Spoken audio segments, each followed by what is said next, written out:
So, one of the main struggles that I find women really working through when starting their ministry is being clear on who they're called to serve and what to offer them. This is something that I talked about in part one, how you must be very clear on who your ideal client is and your avatar. But just to review, because this is a very important concept, you want to be crystal clear on who you're serving, what their demographic is, what their psychographic is, what their biology is, all the things as it relates to the individual or the institution that you desire to serve, because it will make a difference when it comes to you offering your services or your products. For example, you might be called to serve an institution. Maybe you want to work in a church. Well, great. But tell me, is this church a mid-sized church?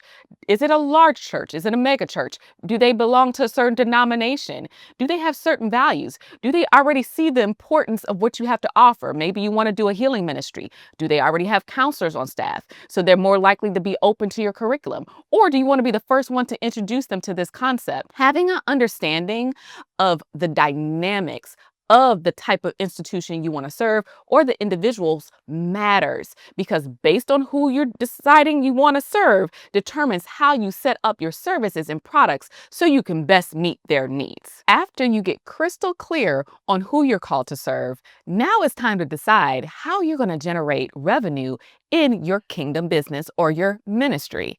Well, one of the things that you can do is offer a service of some sort. But this is not something that you just pull out the sky and say, oh, yeah, I want to do this. Oh, no, no, no, my friend. No, no, my sister. That's a setup for failure.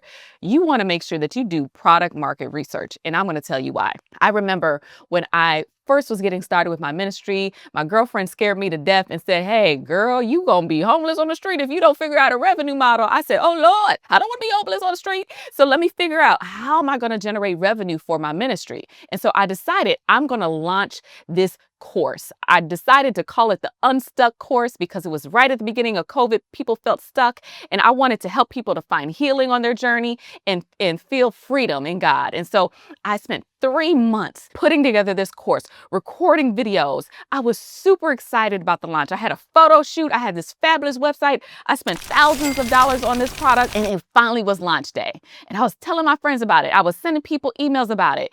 And I was waiting. I was checking the bank account. I was like, okay, all right. Oh, days went by, weeks went by. I tried giving the course away, and people still didn't want it. I was so devastated. But this is what I've learned. The importance of doing research, market research before you launch a product or service, so you can talk to people about if they would like to buy your service or product, and make sure that they actually will spend money on what you have to offer and is meeting the needs of those who you're called to serve. And when you design a product that is best suited for those who you are best suited to serve, and they see the value of what you have to offer, that's when they are willing to pay for it. And here is the catch. You have to understand that value, showing people the value of how you can either solve a problem for them that's painful or help them to meet a desire, will allow people to say, okay, I'm willing to invest in what you have to offer because I see the value. But if you're not able to clearly articulate the value of your service and show them how your product or your service, that is, meets a need, then people are not going to buy from you. Now, I'm going to create a completely different video on helping you to determine your pricing structure. But one of the things I want you to think about is, for your ideal client, for those people who you are called to serve, what are some of the problems that they have? What are some of their struggles? What is some of the things that they're trying to accomplish? What are their desires? And how can you create a service that helps them to achieve said goal or to overcome this problem in a way that they will be willing to invest their resources towards that? And let's be honest, people find ways to invest money or spend money on what they want. You just have to show them that you are qualified to do that, and that whatever you have to offer is going to meet their needs. And so identifying a good service that's in line with your company, your ministry mission is one of the first ways in which you can generate money for your ministry. Now, you heard me talk about services, and I also alluded to products. And these are two ways to generate revenue that complement each other. So say, for instance, you decide that you want to do training in churches on trauma healing. That's something that I have done for many years. Well, we have the service offered of workshops. Maybe I am certifying their ministry leaders, but I also have books and materials available that they can get from me as well. And so the service is me actually coming in and doing the training, but then you have your supplemental materials like your products that can also generate revenue for what you have to offer.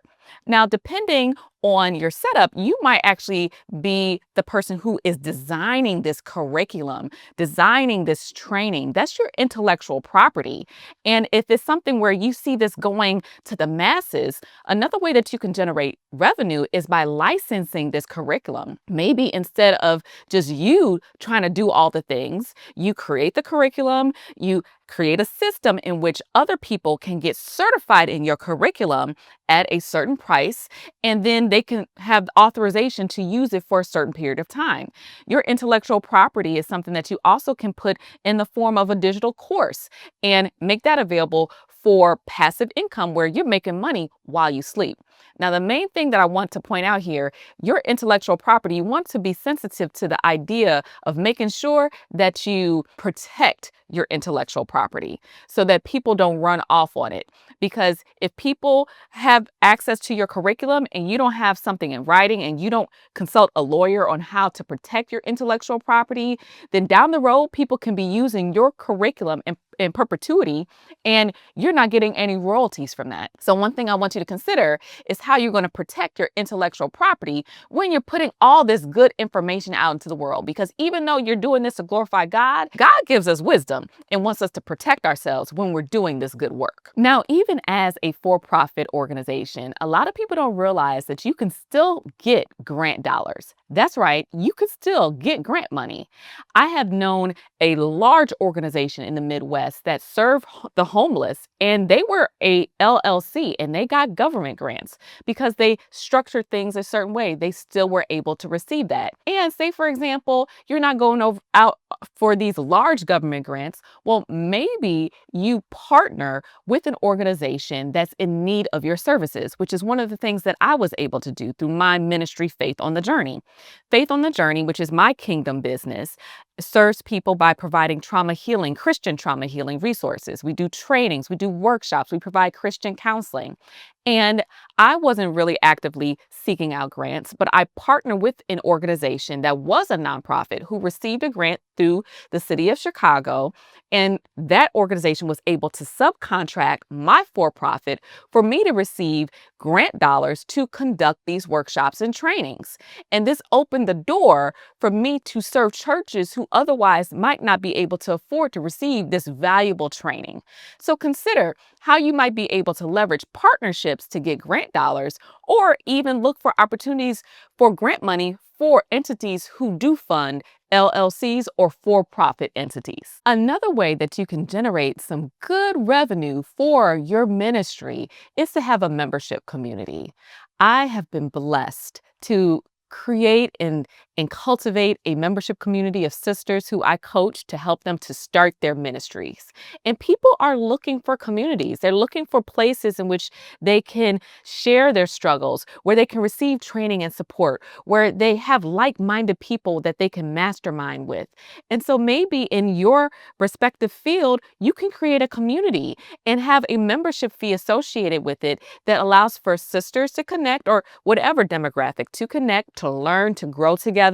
And you have reoccurring income coming in that will help to fund you consistently for the work that God has called you to. Another great way to generate revenue for your for-profit ministry is by speaking at events or hosting an event. Now, I want to talk about the benefits of both. Now, maybe you decide you want to host your own regular event. And the benefit of that is you get to control the messaging, is your stage, you create brand awareness. And at every event I host, I offer people the opportunity to work with me beyond the event. It allows for me to expose them to my amazing programs, my community. And many women, they don't want to stop working with us. They don't want the moment to end. And so they join my program as a result of me hosting my own event. And so you might consider doing the same. But maybe you're like, I'm too busy for all that. Then maybe you want to speak on other people's stages. As long as you speak at events that get you in front of your target audience and you have a compelling message, then they're going to want to stay in touch with you afterwards. Even beyond your books and products, you might have a program that you want to offer beyond the stage. And you want to make sure you have a way to let people know about it. Now, you might not be able to make an offer on other people's stages, but you can give them a free gift in exchange for their email address, which is known as a lead magnet. And then you just have a process in place to follow up with those individuals in which you can have a sit down conversation with them and make an offer on the back end. Many entrepreneurs make much more money on the back end than they ever do speaking on the stage. And so that is a strategy to help you to generate some great revenue for your ministry. Now, that's it for our video for today. Hopefully this got the wheels turning as ways in which you can generate revenue for your ministry. And if this was helpful, I want to hear from you. Please make a comment on what was your biggest takeaway. Please like, subscribe, and share this with a girlfriend who you know could benefit from this. And if you haven't already, be sure to download my free Ministry Launch Starter Kit at sisterstartyourministry.com. I'll see you in the next video.